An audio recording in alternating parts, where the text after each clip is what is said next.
Live from the KFOX 14 studios in El Paso and Las Cruces, you're watching the Emmy Award-winning KFOX 14 News at 9. The cabin was on fire. Like an explosion, yeah, like something exploded, you know, it was so loud. A stretch of I-10 remains closed tonight after a fiery crash involving a semi-truck. The driver escaping the flames on his own power. We have team coverage for you tonight. Reporters Gloria De Leon and Kaylee Heck are live from the scene. Hello, I'm Erica Castillo. That semi burst into flames on top of a utility bridge above the freeway. The driver was reaching for a water bottle when the crash happened. KFOX 14 News at 9's Gloria De Leon is live in downtown to tell us what crews are focused on right now.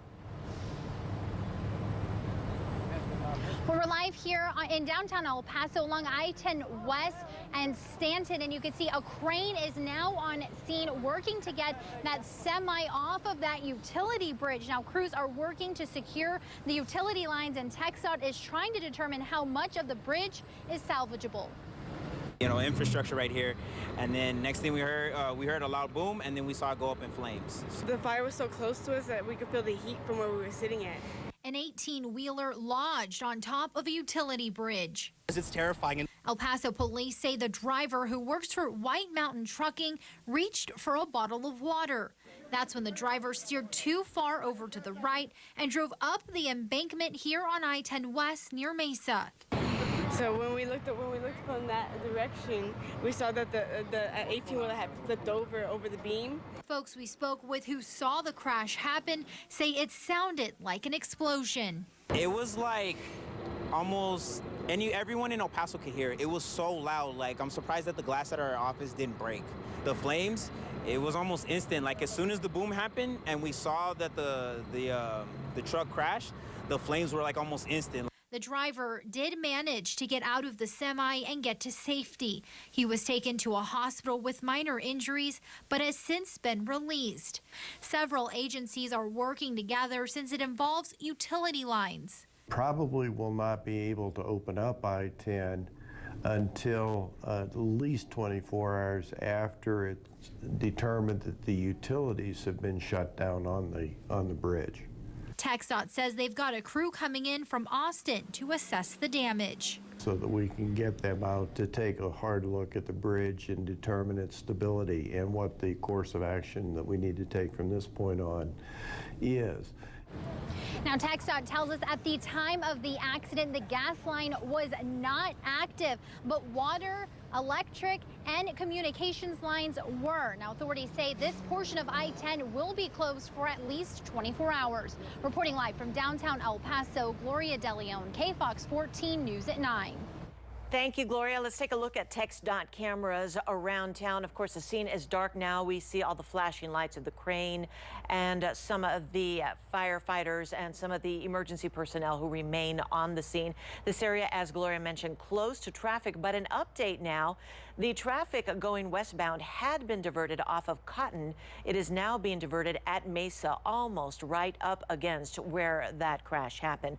This is the west side of the accident where traffic is being diverted off of Executive and Sunland Park. So there's a large area of both sides of the freeway here from central El Paso downtown to the west side that are not being driven. And what you're looking at, that moving traffic, is where the traffic is being diverted and being allowed back on. So keep that in mind, that in these next few hours, the freeway will remain closed in those areas until they can get that semi-truck out of there and stabilize the bridge and figure out what kind of damage might be involved and what they might have to do to ensure that traffic is safe to go under there. Now, traffic going west is now open at I-10 and Mesa, and until now, the freeway was closed all the way from the Spaghetti Bowl to Executive, so it has narrowed a bit. KFOX 14 News at 9's Kaylee Heck picks up our team coverage. She's live in central El Paso to show us what traffic is like. I'm here live off of Mesa and Montana. Traffic here is still pretty slow compared to what it typically would be at this time of night. But drivers tell us that earlier this afternoon, they were stuck in traffic for upwards of 3 hours. Many people say, beep, beep, beep, beep, beep, beep, beep. Manuel Morales was one of hundreds of unlucky drivers this afternoon. The fiery crash on I-10 West slowed traffic for miles. I was sitting in traffic for about an hour and a half. The problem for many people we spoke with was their gas tanks. Walking probably 3 miles to here to fill the little tank, return back, fill my car, and return back. I hated it because my gas tank was empty, so I was on fumes for like a long time. Near downtown El Paso, it was slow moving down Mesa. It would normally take drivers about a minute to make it down this hill.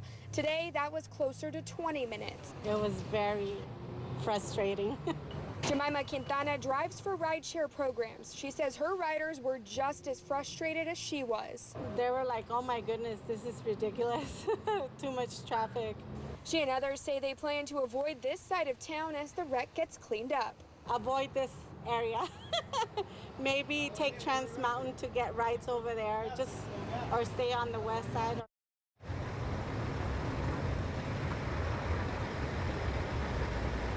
There were some unrelated closures that were planned for tonight. TxDOT has decided because of this wreck, they have canceled those closures. Reporting live from Central El Paso, Kaylee Heck, KFOX 14 News at 9. All right, Kaylee, thank you. Now, one of the things that's happening because of this large portion of the freeway that's been closed in both directions is that traffic is diverting to different areas of town, trying to get around it. A lot of traffic has diverted to Trans Mountain, to Loop 375, down to the border highway. This is Mesa in Wyoming, where traffic is now trying to move up the street. So that is going to be very heavily traveled in the next few hours. Something to keep in mind as you're heading out and about tomorrow. Whatever alternate route you choose to take, keep in mind there will be lots of people right there with you. You may want to plan accordingly and leave early. KFOX 14 Investigates looked into the trucking company's federal compliance history. White Mountain Trucking LLC is based in Arizona. They have 58 drivers and trucks with only one reported crash in 2 years. Right now, we're checking into the inspection records for the truck involved in today's crash downtown. A spokesperson for the company couldn't provide KFOX 14 Investigates with the U.S. transportation number of that truck. Aside from the traffic, the utility bridge that was damaged in the crash is affecting water service in that area. There's a water main break in the area north of Montana between Prospect and Campbell. Workers shut off the valves while they fix the broken line, and service will not be entirely interrupted, but those who live in the area will notice that they will have low pressure until that gets repaired. Our iSpot reporters were tremendous today, sending us fantastic photos and videos all day long. We have a gallery online, but here are a few. This picture was sent in by Alejandro Garcia. You can see the flames and that giant cloud of black smoke coming from the truck. This was right after it crashed. Here's a different angle. This was sent in by Ricardo Meraz, and this is the other side of the bridge where the semi-truck was hanging off of the utility bridge onto the freeway. Our iSpot reporter Justin Lucero sent us several photos from the scene. It shows the moments right after firefighters extinguished the blaze, and you can see the charred remains of the cab and a little bit more of the extensive damage that was done to that utility bridge. You can continue to send us your photos to Burst. Just go to burst.com/KFOXTV or /KFOX14, or you can text KFOX14 to 95577. The football camp organized by Aaron and Alvin Jones of the Green Bay Packers and Baltimore Ravens, respectively, will continue tomorrow despite a big setback today. That semi-truck crash left all these people, hundreds of people, waiting in the sun.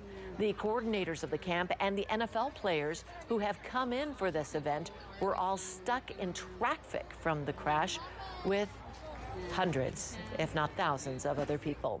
Our coverage continues online. You can find updates, viewer videos, and pictures in our gallery, as well as our Facebook Lives throughout the day when we broke in with extended coverage of the situation and how it was affecting the city. Just head to KFOXTV.com for the latest information.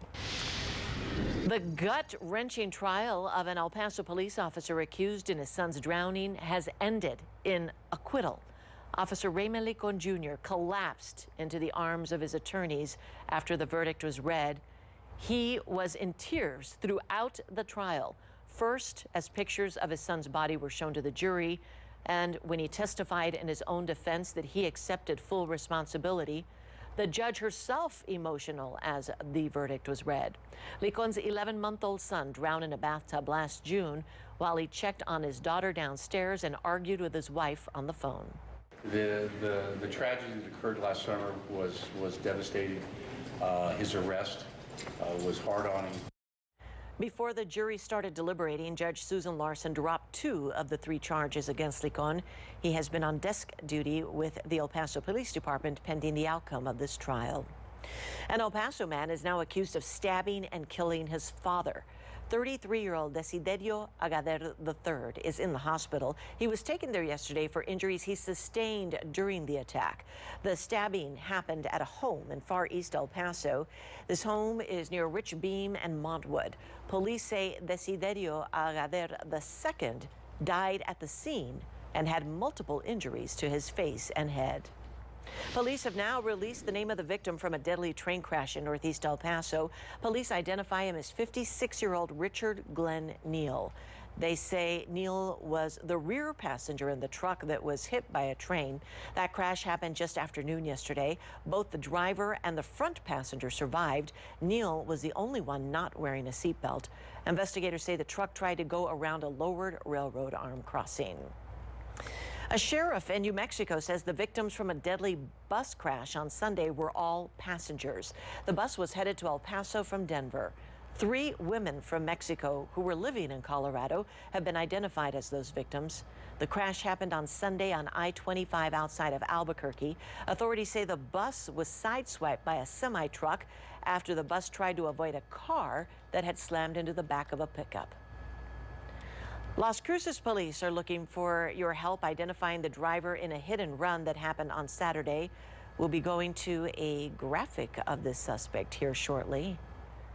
That crash happened shortly. Well, it's not a graphic. It's just a graphic of information that they're hoping will help. Here are the facts. The crash happened before 10 p.m. on Saturday night on Picacho near Maese. A 49-year-old was walking north when he was hit by a 4-door sedan. Police say it is a dark blue 4-door Honda, and they believe it will have front end damage and a missing driver's side mirror.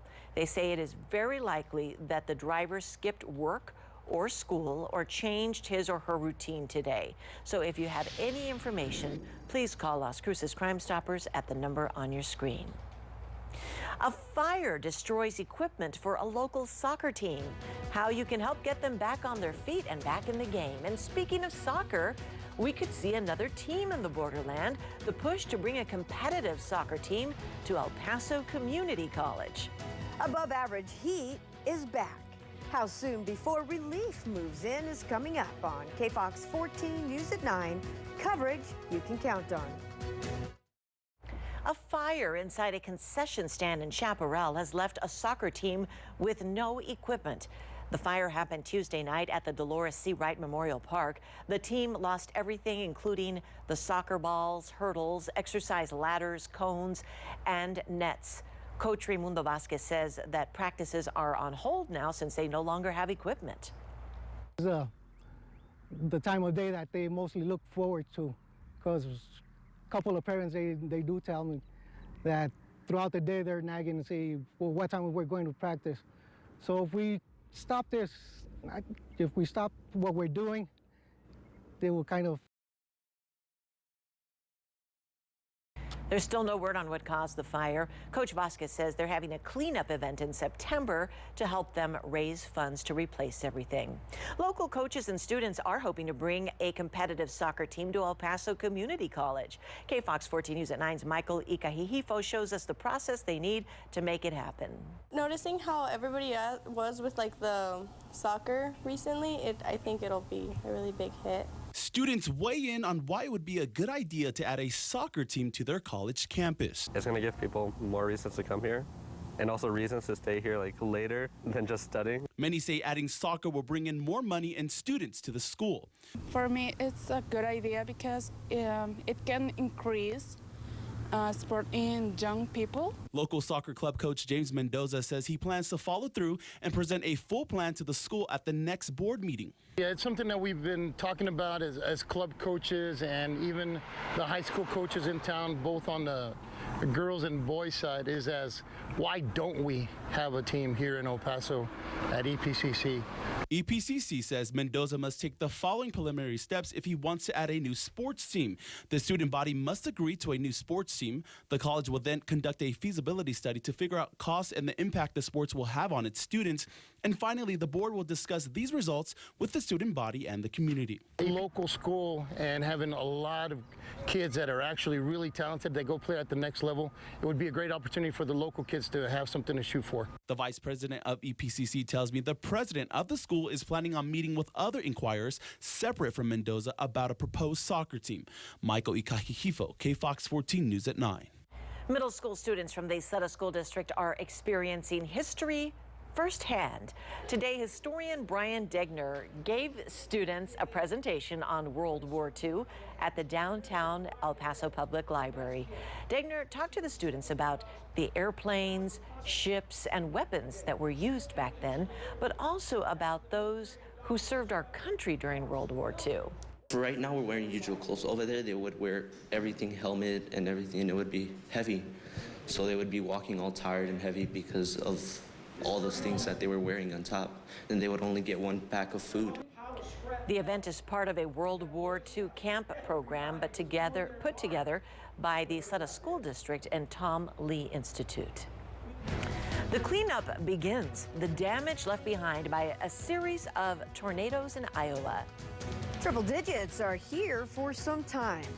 One silver lining to this heat is next on KFOX 14 News at 9. Las Cruces city leaders are working to replace several pumps in a popular fishing pond. More than 100 fish were found dead at Young Park. The city says both the aerator pumps stopped working, and that's what led to the fishes dying. So far, one of the pumps has already been replaced while the other is being worked on. This is pretty much one of the only places people could come and fish in Cruces. It's either this or the river, or we have to drive, an hour or two to Elephant Butte. So it's good that they're going to do something to fix it. Well, once that second pump is fixed, the Department of Fish and Wildlife will resume stocking the pond with fish as usual. So back to today's traffic and all of those people stuck out there. Kaylee Heck said there were some people stuck in traffic for 3 hours. And we spoke to the one girl who said that she was on fumes. And sometimes you're low on gas and you don't anticipate getting into a traffic situation where you'll be sitting for 3 hours and then running the AC because it was a hot day. It's hard on the car. Yeah, it's hard on the car and hard on the body. I just can't imagine because not ideal. Never is, right? No, never. All right, let's talk about that heat and what we can expect, because the only thing that I could see that may have even helped out for those who were out caught in this traffic was the fact that we had just a little amount of moisture move in, and that helped to bring in some clouds. Not much rain, but some clouds. And you can see there's still not much rain as all of this continues to track off towards the west. That's it. That's our only little period here where we're going to see some rain until next week. And that's because high pressure settles in. That's going to keep us looking hot and dry through the start of next week. And then we start to transition again to a wetter and cooler setup by Tuesday. The silver lining to all of this. I try to find a silver lining to everything, no matter how bad it is. And the one thing I like is the fact that we had all those rains not long ago, so my car's dirty and needs a wash. And I know I'm not alone on this. So car wash forecast, green light go. It's going to be hot. Just get out early and do so. All right, your forecast for tonight. That 10% chance of a sprinkle or two, mid-70s tonight in El Paso, lower 70s in Las Cruces. And well, here we go. Back to dry and hot with more triple-digit heat both Friday and Saturday. But I did make the comment that we will return to cooler, wetter conditions. I'll show you how that plays out in your 5-day forecast with the weekend always in view. Many in Iowa are recovering after a tornado tore through parts of the state. Several people are injured and some areas are reduced to rubble. Reporter Andy Rose shows us the damage. Several tornadoes ripped through central Iowa Thursday. This video was taken in Bondurant, where a woman watched as a tornado almost destroyed her parents' home. Another terrifying sight captured in this neighborhood as a tornado and dark, ominous clouds threatened people's safety. Several people captured 2 tornadoes at once on video. Some areas, like Marshalltown, are reporting catastrophic damage. The city already declared a state of emergency. Buildings collapsed into the street. Trees blocked roads, roofs were torn off homes, and neighborhoods are without power. In Pella, several people suffered minor injuries after a tornado hit the Vermeer manufacturing plant, which builds industrial and agricultural equipment. Just visually, as I walked in front, I can't speak for the back of the plant yet, but the east half of our campus was hit the most severe. The state's governor tweeted, devastated to see the destruction from today's severe storms and tornadoes. According to the National Weather Service, there were at least 26 preliminary reports of tornadoes in Iowa Thursday. Andy Rose, KFOX 14 News at 9. Incredible video out of Hawaii. As you can see, lava pouring from a cone. And by pouring, we're talking at 13 to 16 miles per hour. The lava flow channel extends about 8 miles to the active ocean entry. Mental health awareness, how you can help a local organization help those with mental health issues. President Putin denied the request by the Russian president that's been soundly rejected by the U.S. Senate. Next on KFOX 14 News at 9, coverage you can count on. Right now, here's what you can find on KFOXTV.com.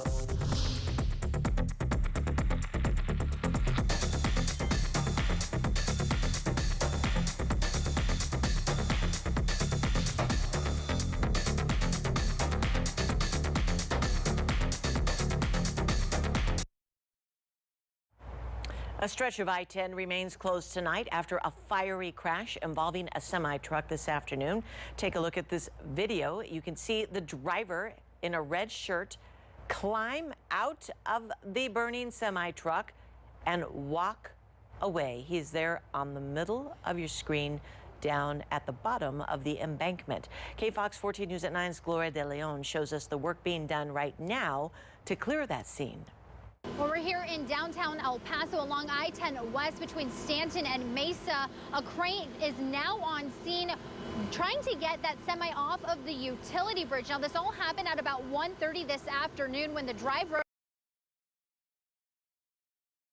to the right went up the embankment. That's when the semi then caught fire after going up the utility bridge. The driver was able to get out and he is okay. Crews are still working out here, and TxDOT says they are looking to see how much of the bridge is salvageable. I'm Kaylee Heck here in central El Paso. Drivers tell us they've spent hours in traffic because of today's fiery crash. Multiple say they either ran out of gas or came close to it. TxDOT recommends taking Paisano, US 54 or Loop 375 to get around. KFOX 14 will continue to keep you updated on these closures on air and online. In central El Paso, I'm Kaylee Heck. Remember, our coverage also continues online at KFOXTV.com. You can find updates, many viewer videos and photos, as well as our Facebook Lives as we broke in throughout the day. A new Cold War or an open conversation with Russia? It's an issue not just President Trump has had to deal with. Our national correspondent, Christine Frizzell, with the fine line presidents have to walk. It's a rift enshrined in history. Mr. Gorbachev, tear down this wall. But long before and long after this moment, this is my last election, basically. Yeah, and after my election, I have more flexibility. U.S. presidents have tried and tried again to work with Russia. Well, we've been meeting with Soviet or Russian leaders since 1943. Peter Brooks, a foreign policy expert with the Heritage Foundation, says working with Russia has always been a challenge. Having a conversation is good, can be good. We don't necessarily have to say that's success. or progress, but I think it's important part of diplomacy. But all week on Capitol Hill, many lawmakers have expressed concern about that meeting between Presidents Trump and Putin and whether Russia, which has been deceptive in the past, should be trusted.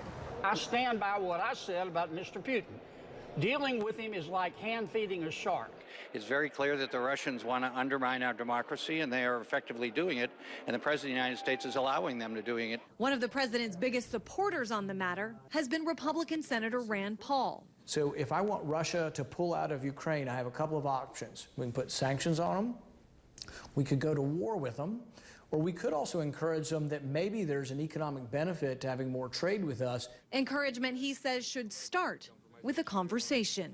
In Washington, I'm Christine Frizzell reporting. The U.S. Senate has unanimously rejected a proposal from President Putin. During the summit in Finland, Putin asked President Trump for permission to interrogate a U.S. ambassador. In exchange, Russia would help in the ongoing investigation of interference in U.S. elections. I call on President Trump to say once and for all, not through his spokespeople, that the lopsided, disgraceful trade he called an incredible offer is now off the table. The unified vote from Democrats and Republicans in Congress comes after a week of controversy regarding the U.S. relationship with Russia. It also brings us to our question of the day. Do you think Vladimir Putin will one day be a U.S. ally, or will he always be a U.S. foe? Here's a look at the results. 29% say he will one day be a U.S. ally, but 71% believe he will always be a foe. These numbers come from those who took the survey in the borderland, as well as the areas of our sister stations across the country. And you can still answer. Just go to kfoxtv.com/question. From the Terrorism Alert Desk in Washington, I'm Lindsay Mastis. A man who pledged allegiance to ISIS is found guilty of plotting to kill British Prime Minister Theresa May. The 20-year-old planned to bomb 10 Downing Street, kill the guards, and then behead the Prime Minister. He thought he was being helped by an ISIS handler. In reality, he was talking to an undercover officer. Nearly 200 ISIS fighters could be preparing to return to their former homes in Spain. London's Express reports that the Spanish Department of National Security is concerned that the returning fighters will focus on carrying out attacks in Spain and other European nations. And a California man pleading guilty to trying to help a terrorist organization. Prosecutors say the 23-year-old plotted ISIS-inspired bomb attacks in San Francisco. He allegedly told an undercover FBI agent that he wanted to kill 10,000 people. From the Terrorism Alert Desk in Washington, I'm Lindsay Mastis. A race for the win, the competition that has Rubik's Cube's fanatics showing off their skills. It's one of the most well-known homes in TV history, and it's up for sale. The price you could pay to live in this house. And connecting musicians with the community, we introduce you to a veteran percussionist in tonight's Built in the Borderland. That's next on KFOX 14 News at 9. Here's where to find the cheapest gas in El Paso.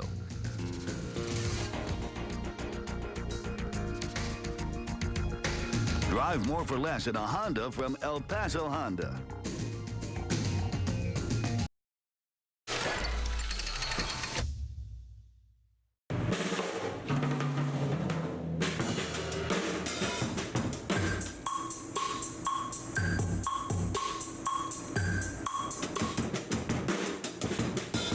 It begins with basic beats, then it comes to a conceptual conclusion. It's the work of Julio Mena, a local musician who's working on a new artistic creation. People in general that know me in town know what I get into, you know, and lately it's been a lot of trying to push boundaries technologically inside of performance, you know. Julio is a veteran percussionist and drummer who was recently awarded the Community Artist Program Grant from El Paso's Museums and Cultural Affairs Department. The program looks to connect local artists with the community, and to that end, Julio will perform a piece that he calls the Modern Orchestra, an audio and visual exploration of rhythm and technology. A big reason why I wanted to do that is because I see a lot of people that use technology nowadays to create music, but the a lot of the elements of you know, what musicians grow up learning, instruments and stuff like that are gone, you know. Julio says technology continues to have a major impact on music, just as it has shaped other industries. But he says he wants others to be inspired to get out of their comfort zones and explore new sonic landscapes. That'll be the focus of his multimedia show at the El Paso Museum of Art. I have an overhead projector. I'll be doing projections and having those robots hit those projections to it. It's like, you know, creating and interacting with the actual rhythms that I'm playing and stuff like that, yeah. Robert Olguin, KFOX 14. The Modern Orchestra performance is happening next Thursday, July 26th at 6 p.m. inside of the El Paso Museum of Art. What a great venue, and it's free and open to the public. For more information on this and past Built in the Borderland segments, log on to kfoxtv.com and click on the Community tab.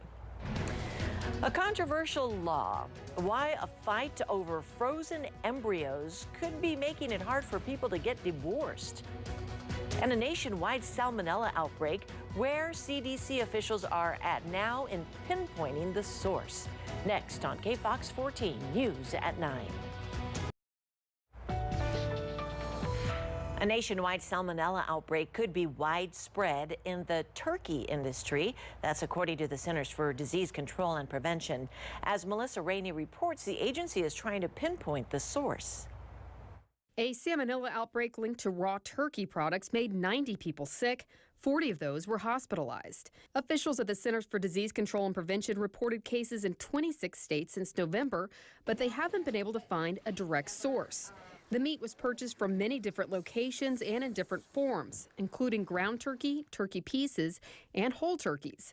The CDC says samples of raw turkey products and live turkeys tested positive for the outbreak strain of salmonella, which could mean it's widespread in the turkey industry. To help prevent salmonella infection, wash your hands thoroughly after handling any raw meat and poultry products. Cook those products to the recommended temperature and avoid feeding raw foods to pets. Symptoms of salmonella include diarrhea, fever, and stomach cramps, and usually last 4 to 7 days. Most people recover without treatment. Melissa Rainey, KFOX 14 News at 9.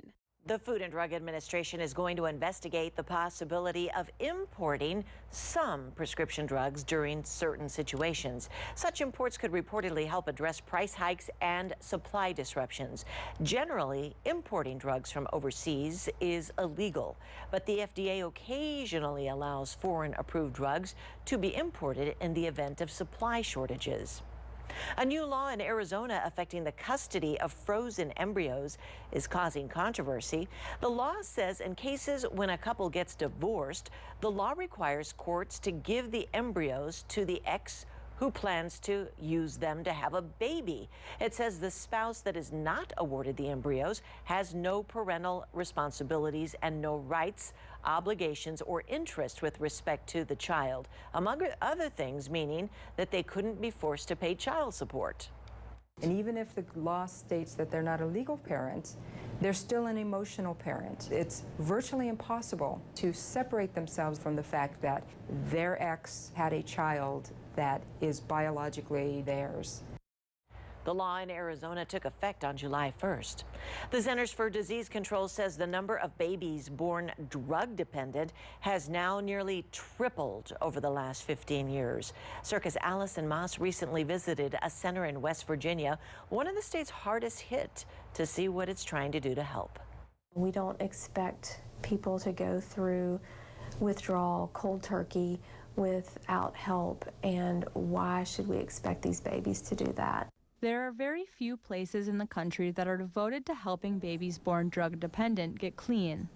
But one sits within the mountains of West Virginia. Lily's Place is the first neonatal abstinence syndrome center in the country. And so what we do here is we care for the babies who are born prenatally exposed to drugs. Lily's Place first opened their doors in 2014 after Edmonds saw an increase in the problem at her hospital. We were a 36-bed unit, and at one point there were more than half of the beds were being utilized by babies who were born drug affected. 5% of babies born in West Virginia in 2017 were drug dependent, and the state leads the country in the number of babies born drug dependent, according to the Centers for Disease Control's latest data. Addiction's not a choice. Nobody says I want to grow up and be an addict. And at Lily's Place, the parents' recovery is not forgotten. This is a non-judgmental atmosphere, and it has to be that way because we have to help them and build them up, not tear them down. For Circa, I'm Allison Moss. Crowder says Lily's Place is currently working to try and take in babies from other states. El Pasoans can help raise mental health awareness by participating in a nationwide event this September. The National Alliance of Mental Illness announced its NAMI Walk. The organization helps raise awareness about mental illness and remove the stigma of seeking help. We're trying to eliminate the stigma that surrounds mental health conditions. We're trying to give people a positive platform so that they can talk about mental health. And we're also trying to raise funds for NAMI El Paso programs, which are free to the community and provide education and support. The NAMI Walks El Paso will take place September 22nd at Memorial Park in central El Paso. It'll start at 9:30 in the morning. Auto executives are showing their concern over President Trump's proposed tariffs on imported cars. Car makers claim the Trump administration's proposal to raise tariffs on auto imports from the EU will translate to hurting jobs in the U.S. and prices for customers. The U.S. Commerce Department is holding a two-day hearing on the president's proposed tariffs. Testimony will include comments from auto executives. While we recognize that free and fair trade makes the United States competitive, broad restrictions such as tariffs on autos and auto parts will raise costs for our customers and their families. That's why we echo the plea, don't tax my ride. The U.S. currently imposes a 2.5% tariff on cars imported from Europe. The Trump administration is proposing a 20% raise. Meantime, President Trump is hoping to continue strengthening the workforce in the U.S. Today, he signed an executive order in which he establishes the National Council for the American Worker. It will help create training for 3.7 million students and workers. The president said companies should help provide job training and apprenticeship programs to boost the U.S. economy. They will sign the pledge committing to train and retrain more than 3.8 million American students and workers for new jobs and rewarding careers. The White House says an advisory board made up of administration officials, state and local officials, and CEOs from a variety of industries will be advising the president on how to address the current workforce crisis. The most expensive ice cream in America. What could possibly make this sundae worth more than $1,000? We're staying above average this week. The reason for our cool down next week is in your 5-day forecast with the weekend always in view. Coming up next on KFOX 14 News at 9. All right, here's your 5-day forecast with the weekend always in view. And you can see our triple-digit weather remains through the weekend and to next week. Once we get into around Tuesday and Wednesday, we start to cool off as more moisture returns. That, in turn, gives us a chance for some more showers and storms. New York City is home to the most expensive ice cream in the nation. Baccarat Hotel's Bear Extraordinaire costs $1,500. So, what do you get for that money? Well, the base of the dessert is house-made vanilla ice cream. Okay. Using imported vanilla beans from Madagascar. Okay. And the ice cream is covered with white chocolate shell, hand-painted with colored cocoa butter. Here's where it gets expensive. It's covered with gold leaf and silver flakes. Spun sugar in the shape of a nest rests on top of the white chocolate shell with fondant butterflies and edible flowers. We use premium ingredients like the Madagascar vanilla bean. Those are real expensive. We also use black truffles coming from Italy. So, do you actually eat it? Well, I guess that's up to you. It's your money. The pastry chef says it took her about a month to come up with the creation. The Brady Bunch family could be yours for $1.8 million. The price tag is due in part to the size of the property. It's located in Studio City, less than 10 miles northwest of Hollywood. Now, here's something to consider. This isn't the actual house where the show was shot. It was only used for the opening and closing scenes of the show, which were very iconic. Plus, there were a few moments in between to illustrate the time of day. In Spain, Rubik's Cube pros are showing off their skills at the World Cubic Association European Championship. What kind of Rubik's Cube was that? There are various categories of the competition, so like with your toes, really? No, really, there are people doing this with their eyes closed. So there are all kinds of different cubes, in case you didn't know, and it is very competitive. And then at one point my hands started hurting from doing too much cubing, so I just decided to practice feet. And it was actually really easy to improve because like no one does feet. Because who would think of doing that? But apparently a lot of people do, because this event has more than 600 participants from 48 different countries.